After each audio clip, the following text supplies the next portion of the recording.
Malam terus saya tidur sebentar tuh terus kok ada orang kecil-kecil itu banyak. Terus saya disorai. Itu sudah sampai jam 2 malam itu. Nah itu terus saya kalau bojo apa itu anune botone piye kon balekke itu.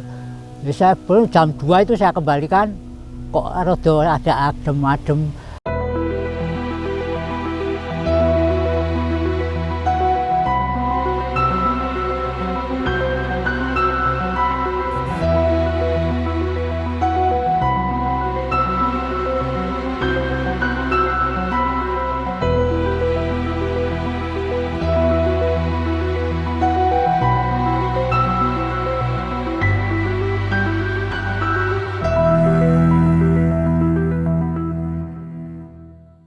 Benteng Keraton Kartasura yang terletak di Kabupaten Sukoharjo menjadi sorotan lantaran beberapa waktu lalu sengaja dirusak. Belakangan diketahui, ternyata pemilik lahan yang baru telah menjebol benteng yang masuk benda cagar budaya atau BCB tersebut untuk dijadikan akses keluar masuk. Di balik kasus yang kini masih ditangani BCB Jawa Tengah, ternyata benteng Kartasura menyimpan misteri lainnya. Warga sering melihat ular yang keluar dari benteng hingga menyebut bangunan tersebut ada penunggunya. Menurut warga setempat yakni Joko Suprapto, dia sering melihat ada ular berwarna hitam yang keluar dari celah-celah benteng pada siang hari. Joko mengatakan biasanya ular tersebut keluar lalu berjalan ke arah makam yang ada di sebelah barat benteng. Jalan menuju makam itu melewati warung soto milik Joko yang lama sebelum dia pindah beberapa meter di sebelah utara. Dia mengaku pernah sekali memukul ular tersebut, namun aksinya gagal lantaran ular itu berlari dengan cepat. Karena hal itu, Joko mengaku takut dan bila melihat ular keluar dari benteng dan berjalan ke makam, dia hanya membiarkannya saja. Selain melihat ular, Joko juga pernah mengalami kejadian aneh saat mengambil batu bata reruntuhan benteng, di mana batu bata yang runtuh ke jalan dipunguti oleh Joko dan ditata di halaman warungnya. Sesaat setelah itu, Joko mengaku langsung meriang seperti panas dingin. Joko pun juga mendengar suara-suara aneh yang membuatnya semakin takut. Akhirnya dia menyuruh istrinya untuk mengembalikan semua batu bata ke benteng lagi sekira pukul 01.00 waktu Indonesia Barat. Nah ini gini dulu waktu saya mau untuk latar warung itu, terus ada gumpalan botol-botol ya, botol-botol di dalam itu kalau sama di luar, jadi jatuh di luar jalan loh, jadi keluar. Itu saya ambil, ya saya kurang ngambil lagi sebelah yang agak itu. Tahu-tahu itu siang kok saya merasa panas badan saya. Sampai sore jam 3 kok saya nemen. Sampai sore jam berapa ya? Jam 5 sampai jam 6 itu wah enggak karu-karuan. Terus saya suruh ngeroki ibu saya. Bojo saya ya istri saya gitu loh. Saya ngeroki masuk angin mungkin. Malah itu tiap malah tambah panasnya wah enggak kur-kur sampai malam. Terus saya tidur sebentar tuh terus kok ada orang kecil-kecil itu banyak. Terus saya disorai. Itu sudah sampai jam 2 malam itu. Nah itu terus saya kalau bojo apa itu anune botone piye kon balekke itu. Ya saya belum jam 2 itu saya kembalikan kok rada ada adem-adem sampai semua suruh bersihkan tuh. Dikembalikan lagi, sisa adem sampai pagi enggak apa-apa. Badannya ada banyak. Waktu itu siang saya tahu, siang jam 12 ini sampai jam 1 kok ada ular hitam itu, kencing banget. Dari situ turun ke sana mau ke tempatnya Sarian tuh. Baru situ saya tahu kok ular depan. Kok terus saya terus ndapen tepiku, terus saya golek genter. Saya gebuk tuh ya kena, itu bisa balik. Wah itu cepet banget, saya tak gebuk sampai lari itu, wah itu cepet kencang banget. Tak enggak apa-apa aja kembali. Balik ya? Sudah 2 kali itu, Ben. Iya ada, saya ini malah saya curiga, wah ini aku nek mati malah repot aku. Saya tidak berani, terus ada lagi, ya 3 kali atau 4 kali, saya biar saja. Ini terus langsung ke sana, lainnya ke sana. Ke makam gitu? Makam sana, saya kembali tidak tahu, saya tidak berani kok. Waduh kecil batu hitam itu, kesor sering itu. Hitam lureng-lureng gitu, jadi itu sudah nolor gitu. Jadi jalan ini pelan-pelan gitu. Ini saya tahu, kok gede banget. Nah, saya waktu pertama saya tidak tahu kalau itu ular jalan ya. Kok dia terus dekem nih, tak tinggal ada cagak telepon itu dekem gitu. Nah, saya gebuki, kok malah balik itu. Wah itu cepet banget sih, Mas. Betul itu saya tidak pernah itu tahu. Itu pernah itu. Ini kok baru dibongkar yuk. Saya bongkar enggak apa-apa, saya heran nih. Saya heran terus betul. Ini ada kejadian tuh.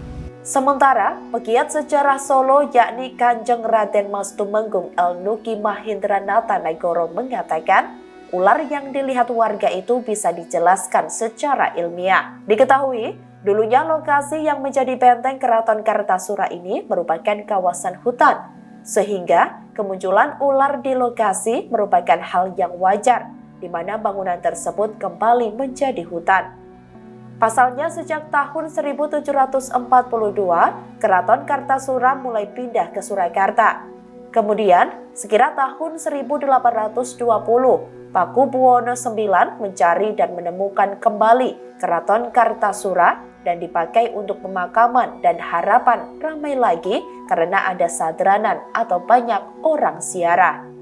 Mulai dari situlah ekosistem ular yang mulai tergerus dengan pemukiman penduduk membuat ular tersebut mencari tempat yang aman.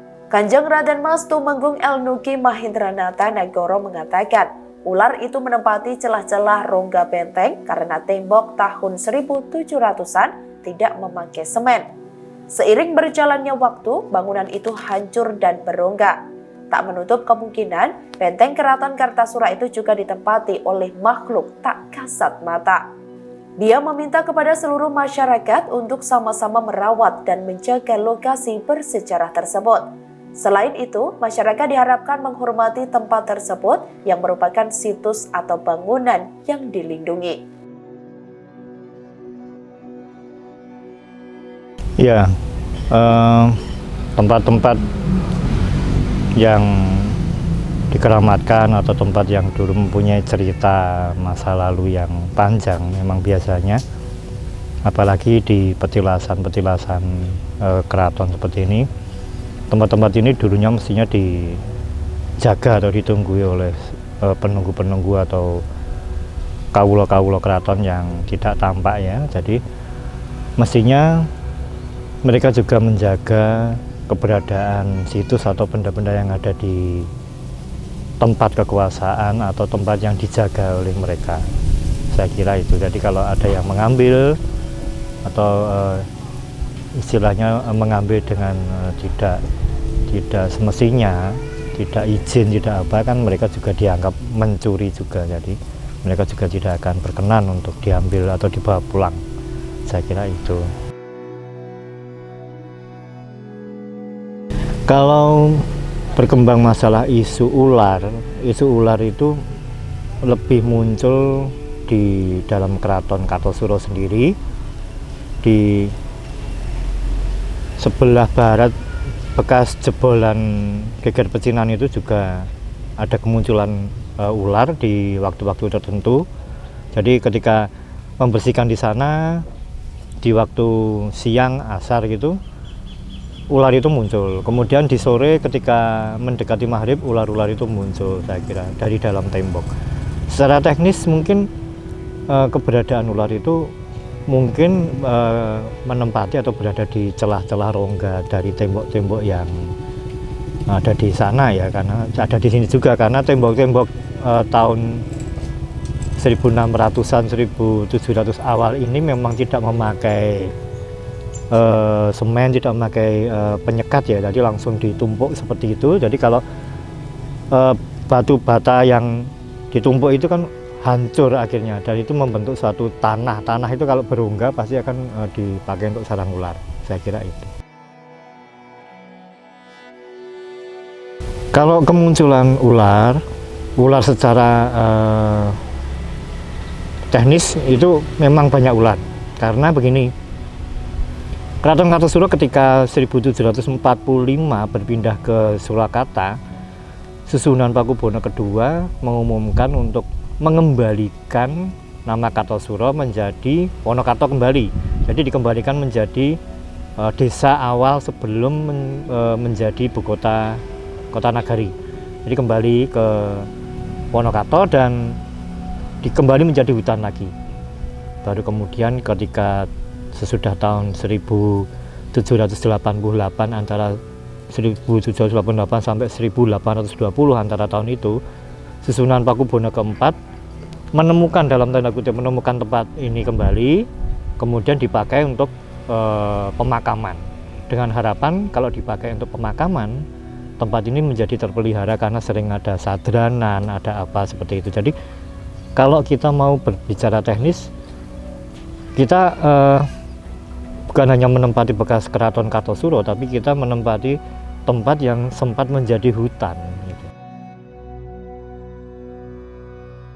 Saya kira masyarakat pastinya harus menghormati dalam artian menghormati secara teknis kalau tempat ini merupakan situs atau bangunan yang dilindungi. Dalam artian kita tidak bisa seenaknya duduk di atasnya, bukan karena apa-apa, karena bangunan ini juga rapuh juga dan dikhawatirkan akan terjadi kerusakan.